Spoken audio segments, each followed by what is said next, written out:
Olympic champion. So how long does that fight last? Listen, in my opinion, it's 1 round.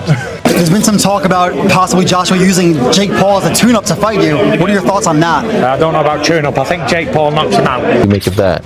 Anthony by murder. By murder? Yes. Golly. Might knock his head off a little bit. Like, it might be special effect, but it might, like, go out. Like legit? Yeah. Boxing legends share their predictions for the Jake Paul versus Anthony Joshua fight. Usyk explains that this fight will stay inside 1 round because he has already faced Joshua twice, and he fully understands the force Joshua carries. Usyk believes this event is mainly about money, and nothing here brings real value to the sport. He feels Joshua needs only one clear moment to show the huge difference in power. For Usyk, this is not a competitive contest, but a quick outcome, and he sees Jake stepping into a situation far beyond his experience. Complaining about AJ taking that fight. Obviously, it's a lot of money, right? Yeah. Do you see something wrong with AJ taking that fight? This is just a lot of money, just a show. Right. This is not interesting sport because, guys, brothers, Anthony, it's Olympic champion. Right. Jake, it's just sportsman. Yeah, YouTuber. Jake do a lot of work. Right. Special coach, special food, a lot of exercise new. Yes. But this is guy don't have a mother fights. Right. Never Right. a mother fights. Maybe them wrestling now professional, but Joshua, Anthony Joshua, it's Olympic champion. So how long does that fight last? Listen, in my opinion, it's 1 round because Anthony twice, my fight twice, jab. Very hard. Yeah, look. You know, this is. And still from his fight. This jab. Tyson Fury takes a very different approach, offering one of the boldest predictions in the discussion.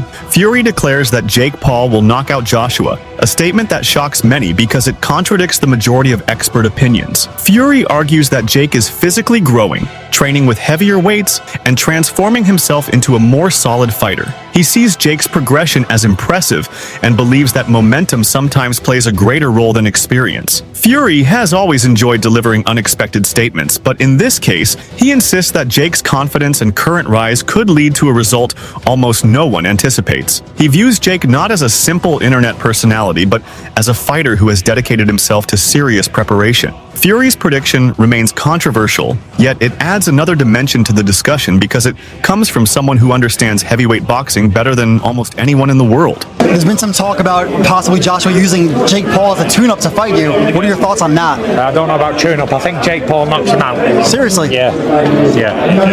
Why so? What impresses you about Jake Paul? I just think Jake Paul would knock AJ out. I think AJ's a spent force, and I think Jake Paul's on the rise. And I like his new heavyweight. Teddy Atlas approaches the matchup from a strategic viewpoint rather than excitement or fan pressure. He acknowledges the massive strengths Joshua brings, but also points out that Jake Paul is not entering this fight empty-handed. Atlas notes that Jake has youth on his side, and younger athletes often recover faster, move with more confidence, and are willing to take risks that older fighters might not. He also highlights that Jake's footwork has improved significantly, giving him the ability to move in ways that could make Joshua uncomfortable if he underestimates the movement. According to Atlas, every fight has two sides, and this one is no different. Joshua has size, technical history, and championship experience, but Jake carries certain tools that cannot be ignored. In the extension of his analysis, Atlas goes deeper into how Jake's mindset might serve him.